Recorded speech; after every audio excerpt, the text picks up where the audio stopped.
The motor of the printing press is broken. Please send it to the factory for repair as soon as possible. Yes, sir. Why hasn't the motor been fixed yet? Sorry, boss. I lost a big deal because of you. You're going to pay me back. But I had no idea that this would happen. I will file a lawsuit against you.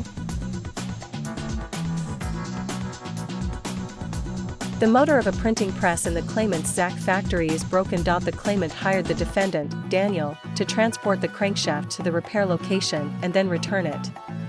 Then, the defendant made a mistake that caused the motor to be returned to the claimant 1 week later than the agreed time, during which the claimant's mill stopped running. The claimant stated that the defendant should compensate him for a week of lost profits.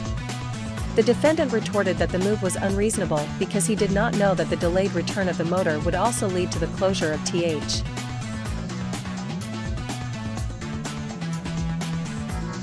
In the case of breach of contract, should the defendant be liable for damages that the defendant did not know would suffer from the breach of contract? According to the contract law, only when the parties have anticipated that special or consequential damages are the possible results of the breach of contract, they should be compensated. Because the plaintiff and the defendant did not reasonably consider compensation for the loss when entering into the contract, and if the loss was caused by the breach of contract by one party, then the other party can claim against him for the loss caused by the breach of contract. The plaintiff did not explain the special circumstances when signing the contract with the defendant, and the defendant caused the plaintiff's loss without knowing it. According to the circumstances of the case, the court decided as follows: since the plaintiff did not inform the defendant of the consequences of the delay, the defendant could not predict the consequences of the delay.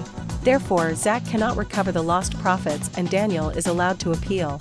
Daniel can only be liable for foreseeable losses.